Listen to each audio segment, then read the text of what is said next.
સંગીતાબેન દિનુભાઈ પરમાર, ગામ લાલપુર, તાલુકો વિસાવદર, જિલ્લો જુનાગઢ।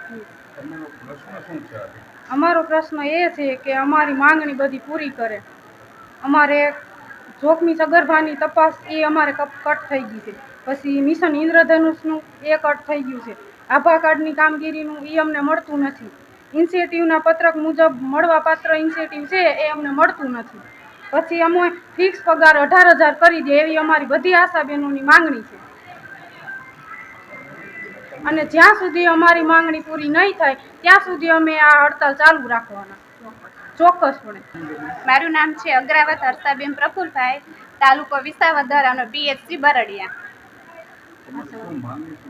આજે અમે વિસાવદર તાલુકાના 5 પીએચસીના બેનો ભેગા થયા છીએ અને અમારે સરકાર પાસે એક જ માંગણી છે કે અમે જે કામ કરી છીએ એનું પૂરું વેતન અમને મળતું નથી। અમને અડધી રાતે પણ કોલ કરવામાં આવે છે, તે છતાં અમે બધા કામો કરીએ છીએ એનું પણ અમને કાંઈ મળતું નથી। અમે PMJYના કાર્ડ, પછી આભા કાર્ડ, તે છતાં અત્યારે જે રોગચાળો નીકળે છે એનું કામ પણ અમારી પાસે કરાવે છે પણ અમને પૂરતું વેતન મળતું નથી। એટલે અમારે સરકારશ્રીને એટલી જ વિનંતી છે કે અમને ફિક્સ પગાર કરી દે 18,000 અને અમને જે ઇન્સેન્ટિવમાં છે અમે એટલું જ કામગીરી કરશું, એનાથી વધારે અમે કાંઈ નહીં કરીને જ્યાં સુધી અમારી માંગણી સ્વીકારવામાં નહીં આવે ત્યાં સુધી અમે વિસાવદર તાલુકાના તમામ બહેનો હડતાલ ઉપર છીએ।